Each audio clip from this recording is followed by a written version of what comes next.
IFM News. Health Facts. Idol Joan, good morning. Please come in. Yes, good morning, Idol Bernard. Impakaamo ni Mr. Alvin Luciano Obasa, the Social Insurance Officer 1, Ethical Health nga dayti, Dopulukatwalo a health office, with a health facility ken hospital, may bilangin after health accredited consult sa provider dito ay Ilocos Norte.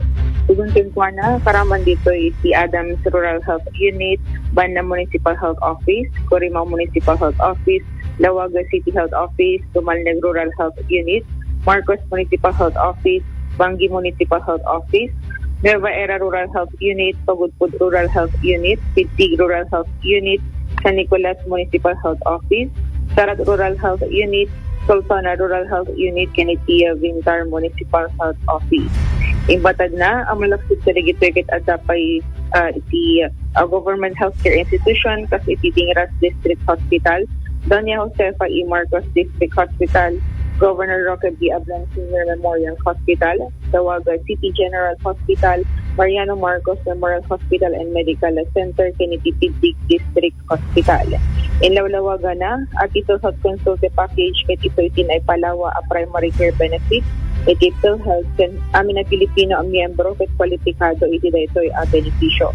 Masapol laeng ang parehistro iti may sa accredited consulta package provider tapno no mausara. Para karigiti saan met rehistrado wano miyembro iti PhilHealth ket masapol nga gisubmitir iti may fill outan a PhilHealth number registration form iti kasligan na PhilHealth office tapno no may kanati identification number.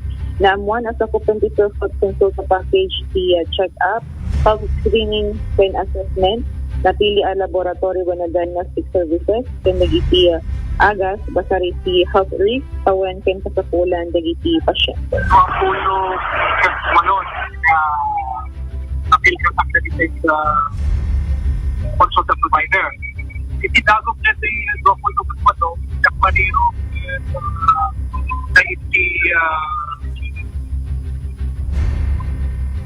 14 sa dito na kanila ya. Dati 14 nga local government unit dito pa po nang royal government accredited. Sabi ko man na dito yung issue pa yung tatay nga nakakait kanila kasi ang buwag tutuloy ang proseso pa. Yan, sino na yung president? Well, karaman si CH Olawagan ako. Karaman sa mga accredited na consultant provider. So, what is it? Ang CGH man lang, karaman pa yung CGH na accredited na consultant provider. Sa mga pagod po, sige mo na dati, basta Gagera, Marcos, Corimao, Nicola, dito. Okay. Nato naman kasi dati accredited na CGH. Sa iti paset ti panag-sarita ni Mr. Alvin Luciano Obasa, the Social Insurance Officer iti PhilHealth. Damag iti PhilHealth kadwa 99.5 asin lawag, Idol John Gistinta,